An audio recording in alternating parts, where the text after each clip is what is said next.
Por la señal de la Santa Cruz de nuestros enemigos, líbranos, Señor Dios nuestro, en el nombre del Padre, y del Hijo, y del Espíritu Santo. Amén. Queridos hermanos, nuevamente juntos para hacer este rato de oración, esta meditación, con las enseñanzas de nuestro queridísimo Papa Benedicto XVI.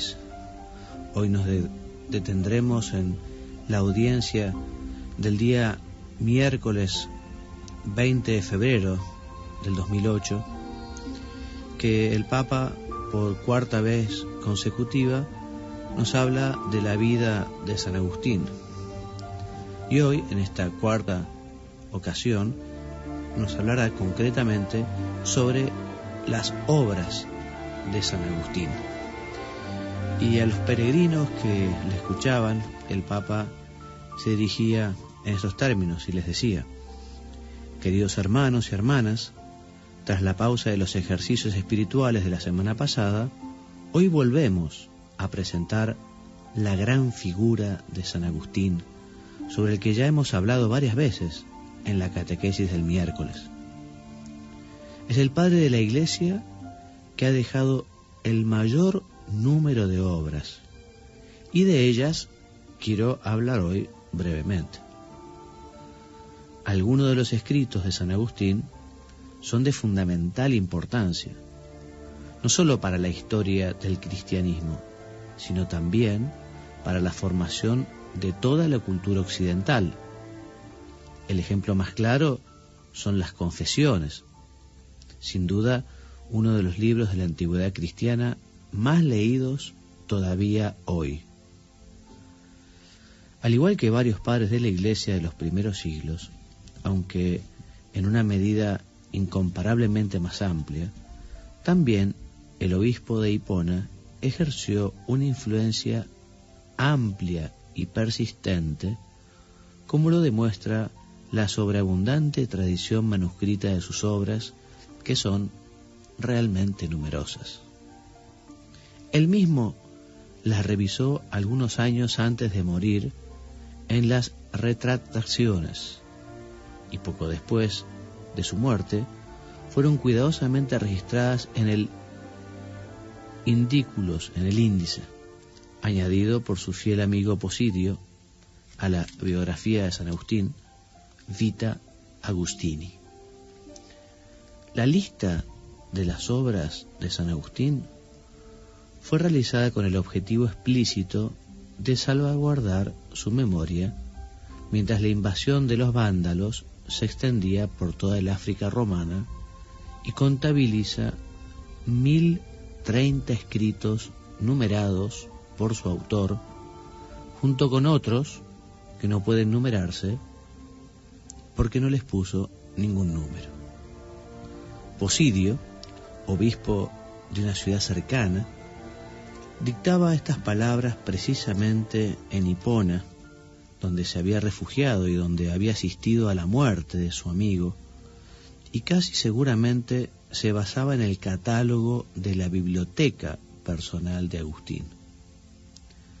Hoy han sobrevivido más de 300 cartas del obispo de Hipona y casi 600 homilías, pero estas originalmente eran muchas más, quizá 3000 y 4000, fruto de 4 décadas de predicación del antiguo retórico que había decidido seguir a Jesús, dejando de hablar a los grandes de la corte imperial para dirigirse a la población sencilla de Hipona. En años recientes, el descubrimiento de un grupo de cartas y de algunas homilías ha enriquecido nuestro conocimiento de este gran padre de la Iglesia. Muchos libros, escribe Posidio, fueron redactados y publicados por él. Muchas predicaciones fueron pronunciadas en la Iglesia, transcritas y corregidas, ya sea para confutar herejes, ya sea para interpretar las Sagradas Escrituras para edificación de los santos hijos de la Iglesia.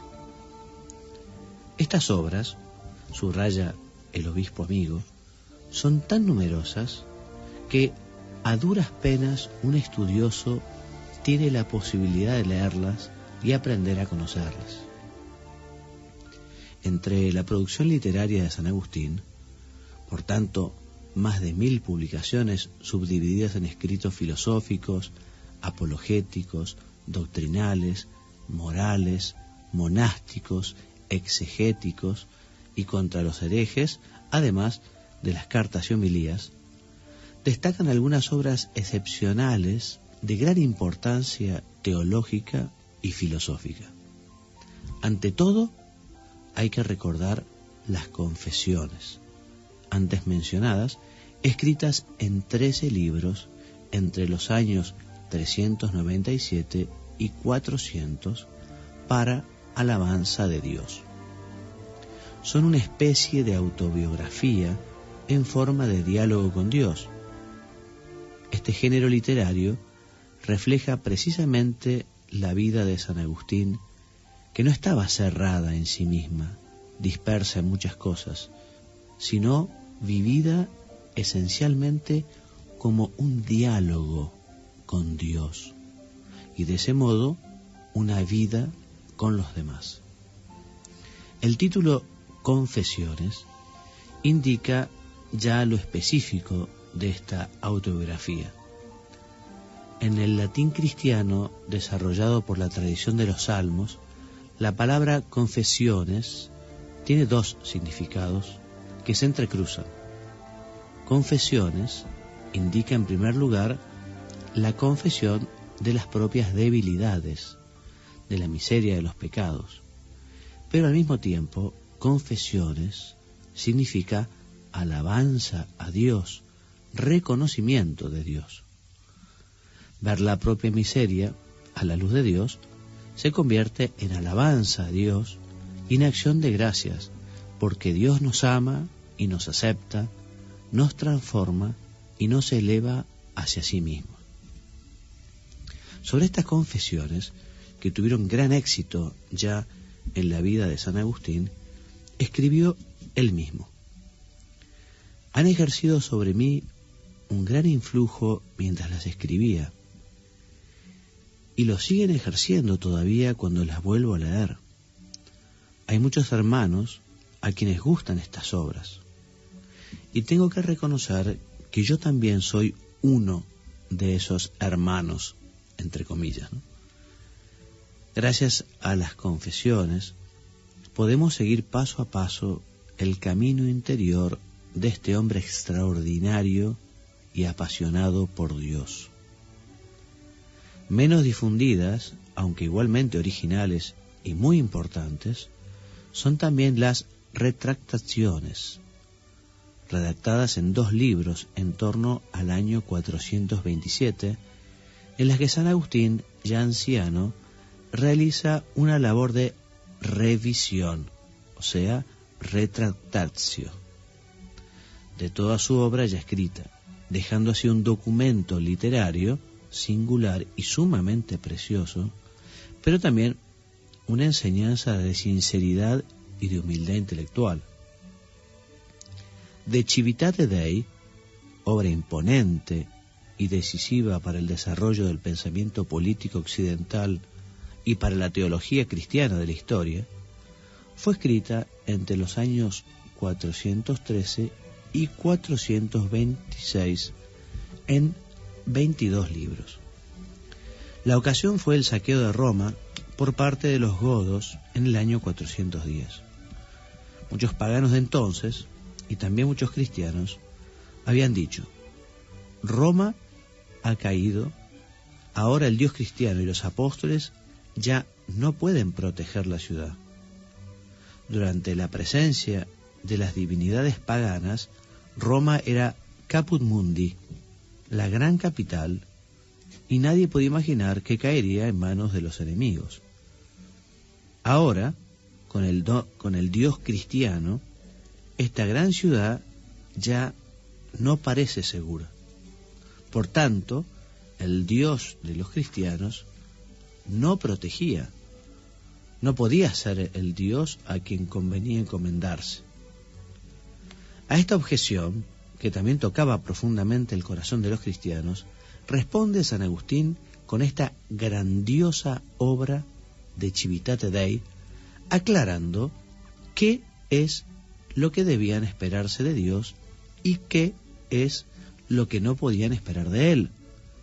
¿Cuál es la relación entre la esfera política y la esfera de la fe de la Iglesia? Este libro sigue siendo una fuente para definir bien la auténtica laicidad y la competencia de la Iglesia, la grande y verdadera esperanza que nos da la fe. Este libro es una presentación de la historia de la humanidad gobernada por la divina providencia, pero actualmente dividida en dos amores.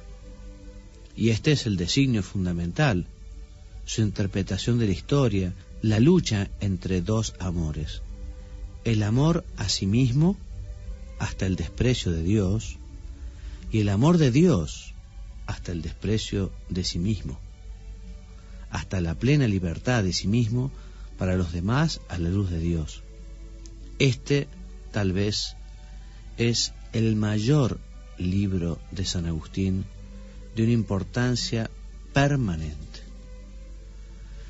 Igualmente importante es el de Trinitate, obra de 15 libros sobre el núcleo principal de la fe cristiana, la fe en el Dios Trino, escrita en dos tiempos, entre los años 399 y 412, los primeros 12 libros, publicados sin saberlo San Agustín, el cual hacia el año 420 los completó y revisó toda la obra.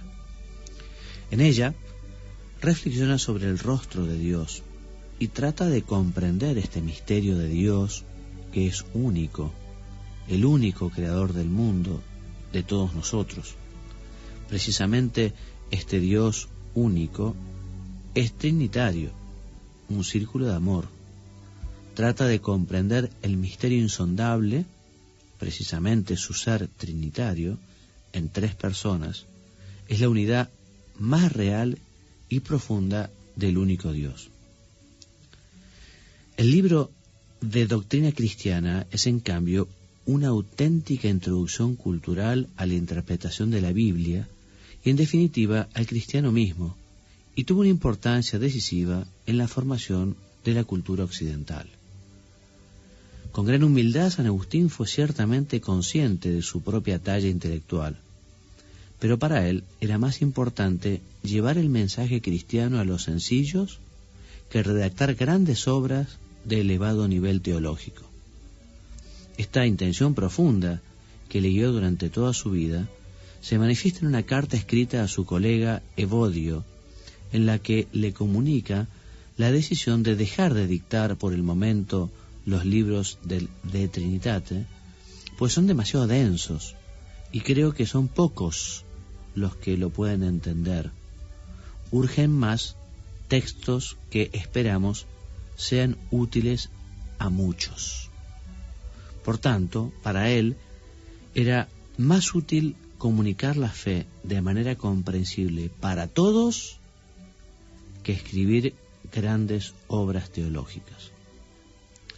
La gran responsabilidad que sentía por la divulgación del mensaje cristiano se encuentra en el origen de sus escritos, como el De Catechizandis Rudibus, una teoría y también una práctica de la catequesis, o el Psalmus contra partem donati. Los donatistas eran el gran problema del África de San Agustín, un cisma específicamente africano. Los donatistas afirmaban: la auténtica cristiandad es la africana. Se oponían a la unidad de la Iglesia. Contra este cisma, el gran obispo luchó durante toda su vida, tratando de convencer a los donatistas de que incluso la africanidad solo puede ser verdadera en la unidad. Y para que le entendieran los sencillos, los que no podían comprender el gran latín retórico, dijo: tengo que escribir incluso con errores gramaticales, en un latín muy simplificado. Y lo hizo sobre todo en este Psalmus, una especie de poesía sencilla, contra los donatistas, para ayudar a toda la gente a comprender que solo en la unidad de la Iglesia se realiza realmente para todos nuestra relación con Dios y crece la paz en el mundo. En esta producción destinada a un público más amplio, reviste particular importancia su gran número de homilías, con frecuencia improvisadas, transcritas por taquígrafos durante la predicación e inmediatamente puestas en circulación. Entre estas destacan las bellísimas enarraciones y psalmos, muy leídas en la Edad Media. La publicación de las miles de homilías de San Agustín, con frecuencia sin el control del autor, explica su amplia difusión y su dispersión sucesiva, así como su vitalidad. Inmediatamente las predicaciones del obispo de Hipona, por la fama del autor, se convirtieron en textos sumamente requeridos. Para los demás obispos y sacerdotes servían también como modelos, adaptados a contextos siempre nuevos. En la tradición iconográfica, un fresco de Letrán que se remonta al siglo VI representa a San Agustín con un libro en la mano, no sólo para expresar su producción literaria, que tanta influencia ejerció en la mentalidad y en el pensamiento cristiano, sino también para expresar su amor por los libros, por la lectura y el conocimiento de la gran cultura precedente. A su muerte, cuenta Posidio, no dejó nada, pero recomendaba siempre que se conservara diligentemente para las futuras generaciones la biblioteca de la Iglesia con todos sus códices, sobre todo los de sus obras. En estas, subrayó Posidio, San Agustín está siempre vivo y es muy útil para quien lee sus escritos, aunque, concluye, creo que pudieron sacar más provecho de su contacto los que lo pudieron ver y escuchar cuando hablaba personalmente en la Iglesia, y sobre todo los que fueron testigos de su vida cotidiana entre la gente.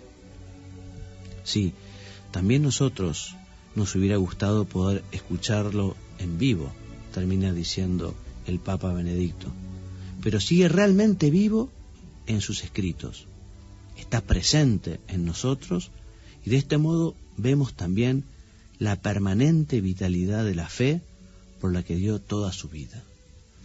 Y hoy no tenemos tiempo de poder comentar estas palabras del Papa Benedicto por una cuestión de horario, pero qué alegría poder aprovechar estas enseñanzas. Y terminamos pidiéndole a San Agustín que también a nosotros nos llene de amor por la lectura espiritual y por nuestra formación intelectual, por profundizar en el conocimiento y el amor a Dios, que así sea. En el nombre del Padre, y del Hijo, y del Espíritu Santo. Amén.